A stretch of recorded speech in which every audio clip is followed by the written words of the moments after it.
Hey, what's up, everybody? Thank you so much for coming to hang out here.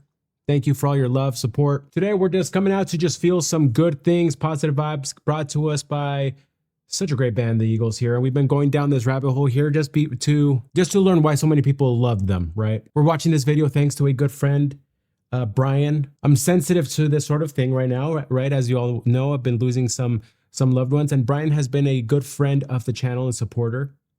Brian isn't feeling too good. He feels like his time's coming. So if you all could, in the comment section, send your love, your thoughts to Brian, and share with Brian your joint love for this song. Because as I do some research here, it seems like a lot of people love and know the Eagles because of Hotel California and things like such, but a lot of people call The Last Resort their greatest song. All subjective. Let's go through as many versions as we know. We'll go through the lyrics. We're just gonna experience the song together. And another thing, Brian, when he sent me this note and sent me this help and sent me this suggestion, he's saying, this isn't about me. Don't make it about me. Well, if you're telling me that you're not feeling good, Brian, of course I'm going to make it about you. But a lot of you watching are also going through things, have gone through things. It's amazing how much comfort great music can bring, man. And especially maybe music that we love. And sometimes we don't really re-listen to songs that have brought us that much joy until we can hang out with someone and show it to them. So if this provided you an opportunity to come re-listen to a song you love, man, great. To all of you, thank you for your strength. To so many of you who are battling health or battling pain up here, I believe. Let's just get some strength back here. So here we got the official audio. And what's wild is that, I mean, think about it. This is 1976, 50 years ago. Can you believe that? Comment down below. How weird does it feel that this song came out 50 years ago? I'm not trying to make you feel old. And maybe a question I'll ask many of you. How do you remember listening to this album and these songs for the first time? See if you can remember that. Let's listen first, then we'll go through its history, the lyrics, things as such, and do a few re-listens here. Let's, yeah, man, let's enjoy. Brian, please hang in there.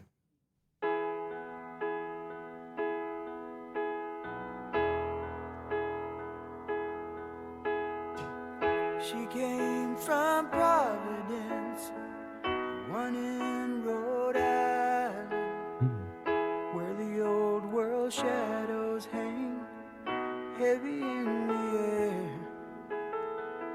She packed her hopes and dreams like a refugee. Jesus' voice. Just as her father came across the sea. She heard about a place people were smiling. They spoke about the red man's ways, how they loved the land. They came from everywhere to the great divide, seeking a place to stand or a place to hide. Down in the crowded bars, out for a good time. Can't wait to tell you all what it's like up there. They call it paradise. I don't know why. Somebody laid the mountains low while the town got high.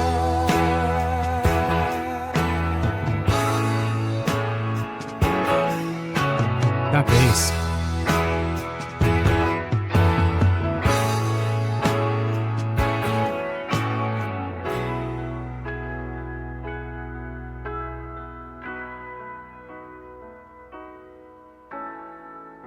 Man, we didn't get that resolution there for a while. That was beautiful.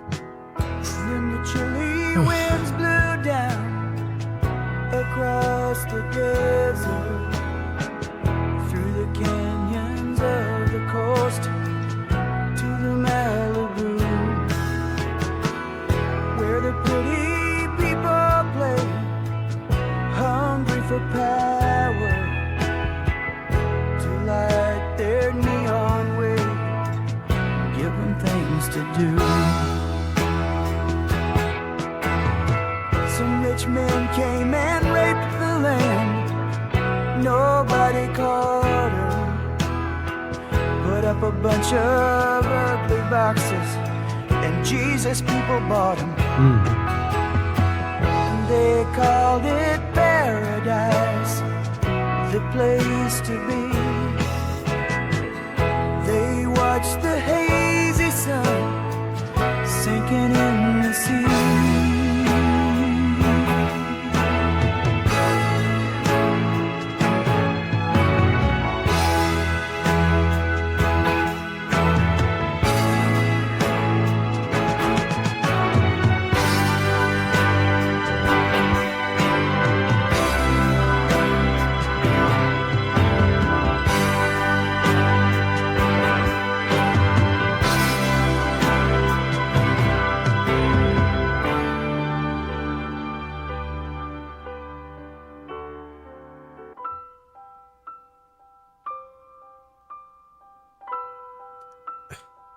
We'll have to talk about that later.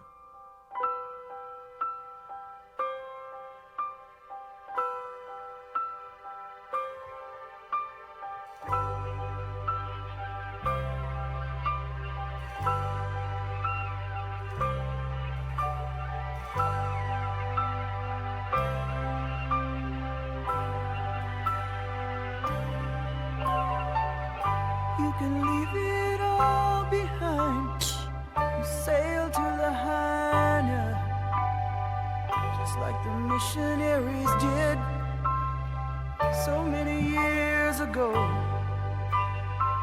They even brought a neon sign, Jesus is coming. They brought the white man's burden down, brought the white man's rain. Who will provide the grand design? What is yours and what is mine? 'Cause there is no more new frontier. We have got to make it here. We satisfy our endless needs and justify our bloody deeds in the name of destiny and in the name of God. Wow.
I love it. Sounds to me very nice.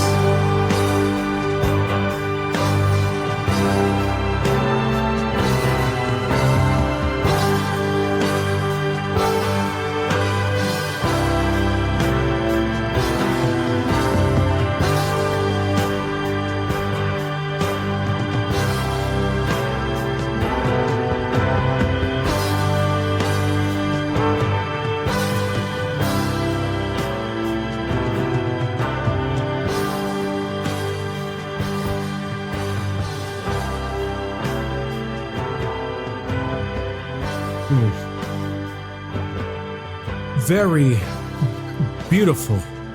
The chord progressions, the singing, right? As I was listening to the words, I think they clearly have something to say, so I'm gonna go through the lyrics here.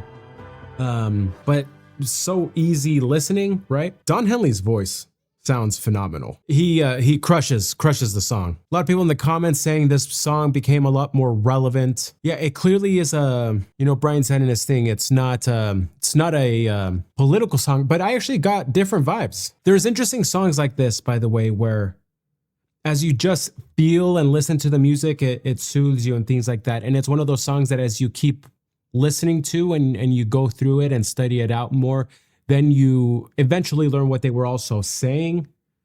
And that's always a fun, exciting time with a song, right? And if I was understanding right, this was about migration and the native Indians. Yeah, it's a story, right? And these story songs are some of my favorite. That's why I love things like country, right? She came from Providence when in Rhode Island, where the old world shadows hang heavy in the air. She packed her hopes and dreams like a refugee just as her father came across the sea. So she's moving and she's coming to the US, right?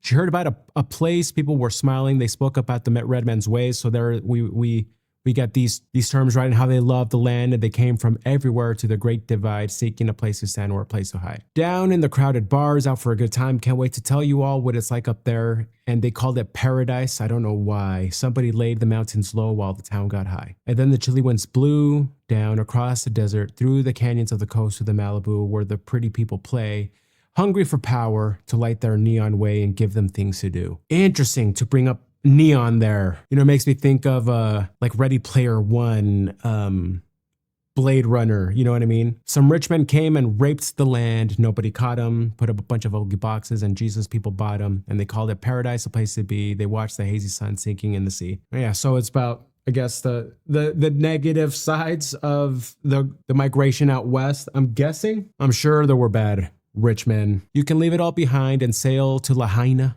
just like the missionaries did so many years ago. They even brought a neon sign, Jesus is coming. They brought the white man's burden down, brought the white man's rain. So Don Henley's not feeling too good about, feeling some white guilt here. Who will provide the grand design? What is yours and what is mine? Because there is no more new frontier. Again, so here is just the trailblazing, right? Things as such. But we've got to make it here. We satisfy our endless needs and justify our bloody deeds in the name of destiny and in the name of God. Wow. This, for me, right, triggers a little bit of a defense. My wife's family, they're pioneers, and Utah Mormon pioneers, right? A lot of them, there were like the extermination orders in like Missouri, whatnot, and so they came out west, right, to Utah. A lot of people forget that there were extermination orders against the early saints, right? So I'm sure I know Henley's not talking about everybody in this case, but again, he's probably has read up on some things, and yeah, history can be bleak, man. Probably why we're told to learn from the past and not live in it, because I don't know, I think you kind of see, like, when you learn how much slavery literally happened everywhere and how sad that actually is, how bad things were done literally everywhere. That's a sad thing to see. But yeah, if people did horrible things in the name of God, yeah, that doesn't. The song, because it's somber, it's like a tribute to the victims of this sort of thing happening. Yeah, you can see them there on Sunday morning and stand up and sing about what it's like up there. They call it paradise. I don't know why you call someplace paradise. Kiss it goodbye. Yeah, I'm interested to see what they were feeling behind this, because what might be the case also, right? What they're feeling is there's some majestic, beautiful places all over the world. And that maybe because of industry, the words they use, raped the land. It was a place that could probably connect us more to spirit and God more than anything. And instead we just hyper industrialized, the land, right? I mean, one of my favorite books and movies are The Lord of the Rings. And, J.R.R. Tolkien was talking about that a lot, right? When industry destroys things that we actually should value more than anything. And we need people like Henley. Who else helped write it? Let's actually go into the wiki here. And Fry.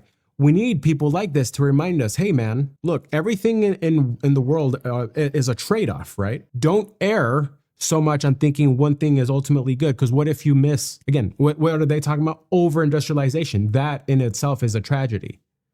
And there may be victims because of over-industrialization, right? They call it paradise. I don't know, you can call some place paradise, kiss it goodbye. Oof. In a 1978 interview with Rolling Stone, Henley said, "The Last Resort is still one of my favorite songs because I care more about the environment than about writing songs about drugs or love affairs or excesses of any kind.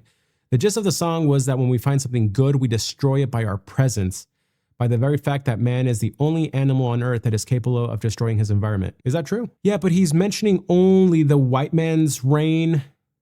Also, I'm kind of defensive of that. My kids are half white. The people who have saved my life are white, so I'm a little defensive of white people, you know what I mean? And he also brings out more than any, those that are coming in the name of God, you know? But yes, as you then generalize the song, yeah, we as humans can not, we can forget about our environment. Even us, you know, Christians, sometimes we forget that one of the first things that we read, and not just Christians, right? Anyone who reads the Bible or anything like that. First thing Adam is told is to take care of the garden, right? But he's also told every fruit of the, every fruit except for that one fruit you can eat. The animals are there for you. Again, this balancing of nurturing and then also using. And that's where maybe that idea of over-industrialization, over-consumption can lead to just more negative consequences than we expected. So much so that maybe nature is trying to tell us, hey, like the reason you're getting so overweight, you're over consuming, you're not appreciating the enough that you've gotten. I don't know. The environment is the reason I got into politics, Henley says, to try to do something about what I saw was the complete destruction of most of the resources that we have left. We have mortgaged our future for gain and greed. Fry refers to this as Henley's opus. No, again, I mean, Henley clearly does not feel good about, the past.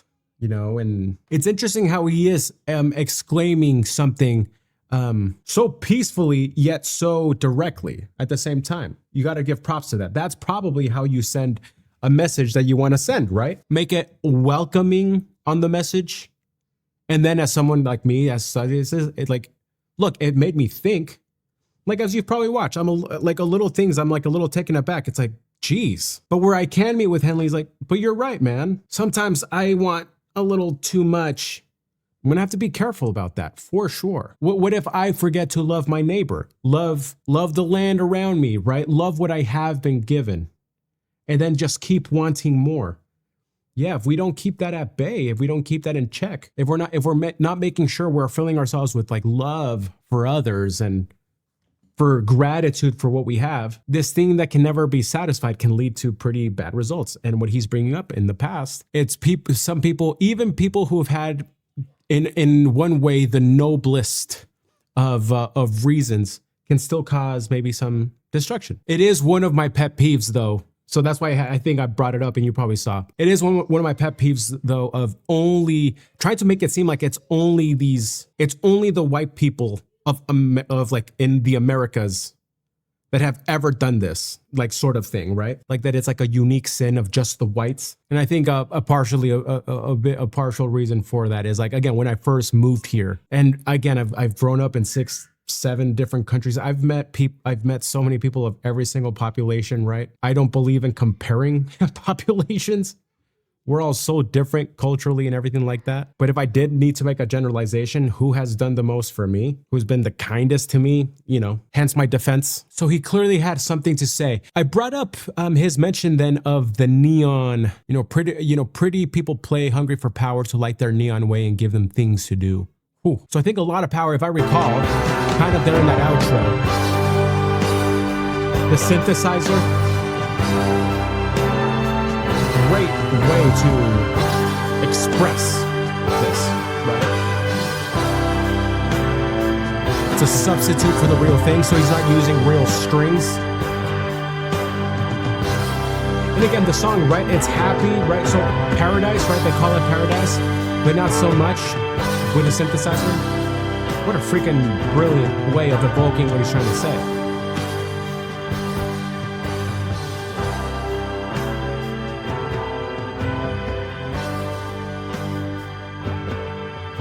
Yeah, brilliant.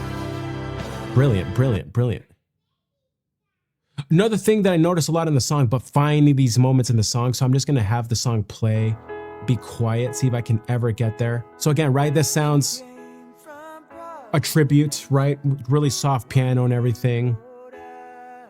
A beautiful voice. Reminds me also of Imagine. It's the same style of chord playing on the piano with the song, with the words.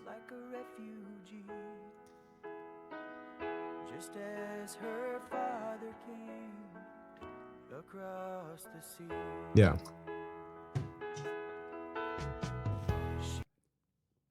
So just beautiful, beautiful song. So again, I had no idea we were going to get into the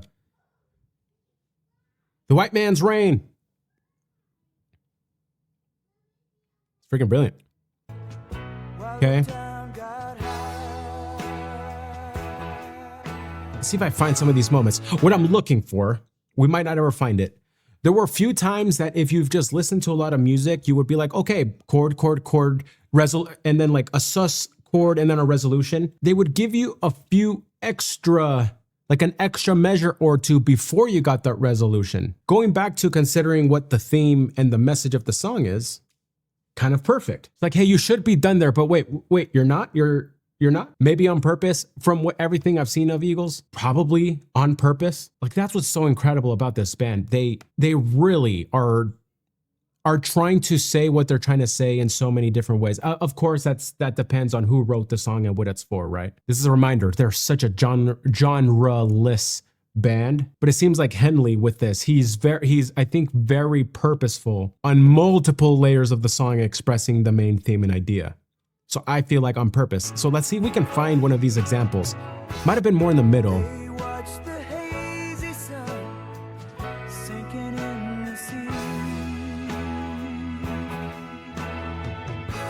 Again, it's quiet, right? Because we're looking for this together.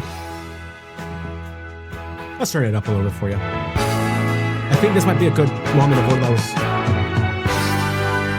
so unexpected. Slight key change.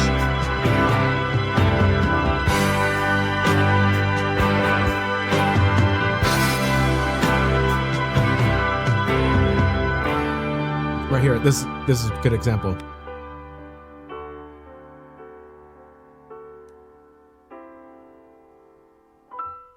Right there.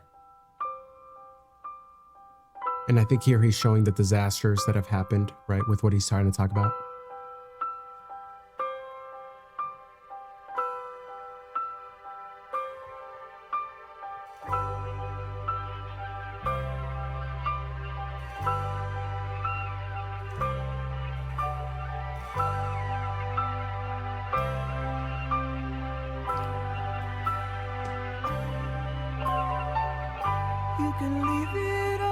Freaking brilliant. Sail to Lahaina, just like the missionaries did so many years ago. They even brought a neon sign, Jesus is coming. They brought the white man's burden down, brought the white man's rain. Who will provide the grand design? What is yours and what is mine? 'Cause there is no more new frontier. We have got to make it here. We satisfy our endless needs and justify our bloody deeds in the name of destiny and in the name of God. Yeah, I'm gonna pause right there.